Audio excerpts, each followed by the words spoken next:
ఈ వీడియోలో మనము పురాణాలలో ఉన్న వసంత పంచమికి సంబంధించిన కథలను చూద్దాము. అవి బ్రహ్మదేవుడు సరస్వతిని సృష్టించుట, రతిమన్మధుల గాథ, వ్యాస మహర్షి బాసరలో సరస్వతీదేవిని ప్రతిష్ఠించుట, సరస్వతి నది కథ, రాముడు శబరి కథ, కాళిదాసు కథ మరియు సావిత్రి కథలను చూద్దాము. మొదటగా బ్రహ్మదేవుడు సరస్వతిని సృష్టించుట. హిందూ గ్రంథాల నుండి ఒక కథనం ప్రకారం వసంతి పంచమి రోజున భూమిపై జీవితానికి నాందిగా పరిగణించబడుతుంది. ఒకప్పుడు బ్రహ్మదేవుడు అందమైన ప్రపంచాన్ని సృష్టించినందుకు చాలా సంతోషించి మొత్తం ప్రపంచాన్ని చూడడానికి ఒక యాత్రకు బయలుదేరుతాడు.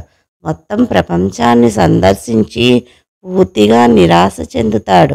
భూమిపై ఉన్న ప్రతి ఒక్కరూ చాలా ఒంటరిగా నిశ్శబ్దంగా ఉండడం కనిపించింది. బ్రహ్మదేవుడు తన స్వంత సృష్టి గురించి ఆలోచించి ఒక అద్భుతమైన ఆలోచనతో వెంటనే తన కమండలం నుంచి కొంచెం నీరు చల్లగా ఒక తెల్లని కాంతి నుండి ఒక దేవత ధవల వస్త్రాలు ధరించి చేతిలో వీణతో ప్రత్యక్షమైనది. సరస్వతీదేవి వీణ వాయించడం ప్రారంభించిన వెంటనే విశ్వమంతా ఒక భిన్నమైన తరంగం వ్యాపించింది.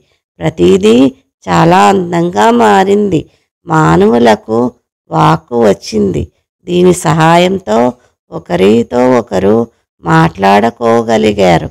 అప్పుడు బ్రహ్మదేవుడు ఆమెను వాగ్దేవత అయిన సరస్వతి అని పిలిచాడు. తల్లి సరస్వతిని వాగీశ్వరి, భగవతి, శారద, వీణావాణి, వాగ్దేవి వంటి అనేక పేర్లతో పిలుస్తారు. సంగీతం ఆమె నుండి ఉద్భవించింది కాబట్టి ఆమె సంగీత దేవతగా కూడా పరిగణించబడుతుంది. ఇంకా రెండవది అయిన రతిమన్మధుల గాథ. శ్రీ పంచమిని రతికామ దహనోత్సవంగా జరుపుకుంటారు. దీనికి సంబంధించి మరో కథ కూడా ప్రాచుర్యంలో ఉంది. సతీదేవి అగ్నిప్రవేశం తరువాత శివుడు ఘోర తపస్సు చేస్తూ ఉంటాడు. సతీదేవి పార్వతిగా పునర్జన్మ పొందింది. పార్వతి పరమశివుడిని పొందేందుకు కఠోర తపస్సు చేసింది. అయినా శివుడు చెలించలేదు. శివుడిని ధ్యానం నుండి మేల్కొల్పమని కామదేవుని ప్రార్థించగా కామదేవుడు శివునిపై పువ్వులు మరియు తేనెటీగలతో చేసిన బాణాలను ప్రయోగించాడు. ఇది శివునికి కోపం తెప్పించింది. దానితో శివుడు మూడవ కన్ను తెరిచి కామదేవుణ్ణి భస్మం చేస్తాడు. ఇది చూసి కామదేవుని భార్య రతీదేవి శివుడిని ప్రార్థిస్తుంది. వసంత పంచమి పర్వదినాన పరమశివుడు ఆమె కోరికను మన్నించి కామదేవుడిని బ్రతికించాడు అని చెబుతారు. ఋతురాజు అయిన వసంతానికి కామదేవునికి మధ్య అవినాభావ సంబంధం ఉంది. వసంతుడు సస్యదేవత, కాముడు ప్రేమదేవత, రతీదేవి అనురాగ దేవత. ఈ ముగ్గురిని వసంత పంచమి నాడు పూజించడం వలన వ్యక్తుల్లో పరస్పర ప్రేమానురాగాలు పరిఢవిల్లుతాయనే లోకోక్తి కూడా ఉంది. అప్పటి నుండి ప్రజలందరూ ఈ రోజున రతిమన్మధులను పూజిస్తూ రతికామ మహోత్సవంగా జరుపుకుంటారు. వసంతోత్సవాలను చేసుకుంటారు. ప్రేమకు ప్రాధాన్యత ఇచ్చే ఈ పండుగ ఉత్తరాఖండ్లో ఎక్కువగా జరుపుకుంటారు. మరొక కథ కూడా ప్రాచుర్యంలో ఉంది. శ్రీ పంచమి రోజే బాసరలో వ్యాస మహర్షి ఇసుకతో అమ్మవారిని ప్రతిష్ఠించాడని చెబుతారు. బ్రహ్మాండ పురాణంలో సైతం ఈ స్థల మహత్యం ప్రస్తావనకు వస్తుంది. అందులో ప్రముఖంగా వినిపించే కథ వ్యాసుడిది. కురుక్షేత్ర సంగ్రామంతో మనసు చలించిపోయిన వ్యాసులు వారు ప్రశాంతంగా తపస్సును ఆచరించేందుకు గోదావరి తీరంలో మధ్య భాగమైన బాసరకు చేరుకున్నారట. ఇక్కడి గోదావరిలో స్నానం ఆచరిస్తూ ఉండగా వ్యాసుల వారికి సరస్వతి సాక్షాత్కరించి ఇసుకతో తన విగ్రహాన్ని రూపొందించమని చెప్పిందంట. అమ్మవారి ఆజ్ఞ మేరకు వ్యాసుల వారు రోజు పిడికెడు మట్టిని తీసుకొని నిదానంగా ఓ విగ్రహాన్ని రూపొందించారు.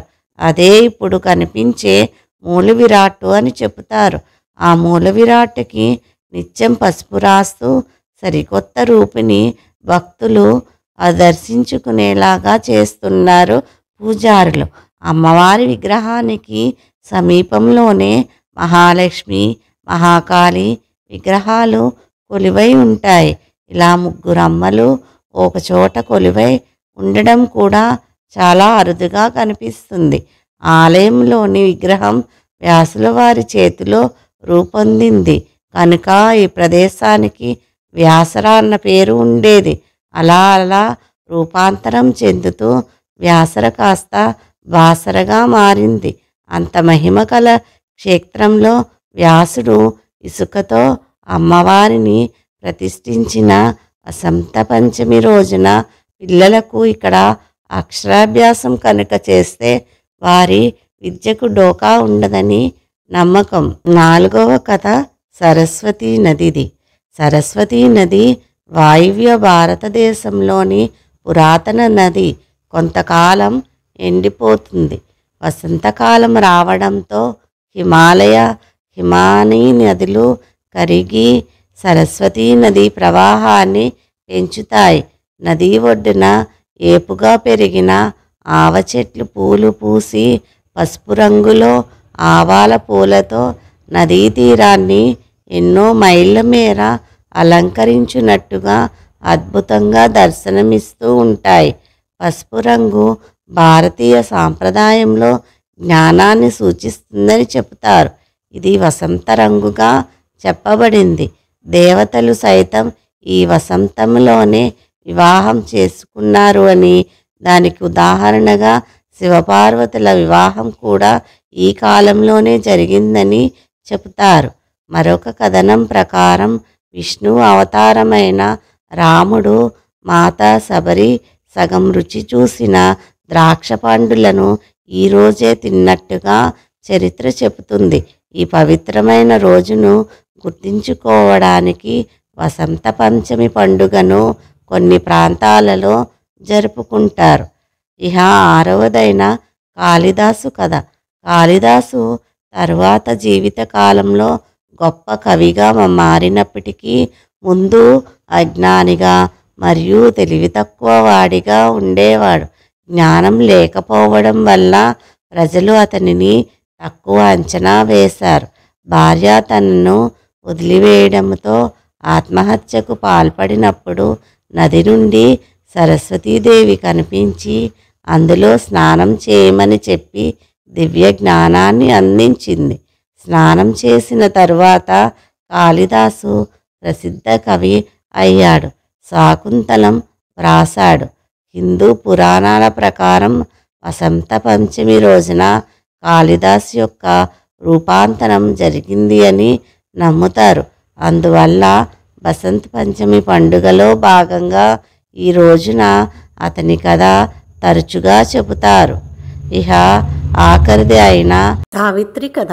సత్యవాన్ మరణించినప్పుడు యమధర్మరాజు వద్దకు తన భర్తను తిరిగి పొందేందుకు వచ్చిన సావిత్రి యముడితో వాదించి వసంత పంచమి రోజునే తన భర్తను తిరిగి పొందిందని ఒక జానపద కథ కూడా ఉన్నది.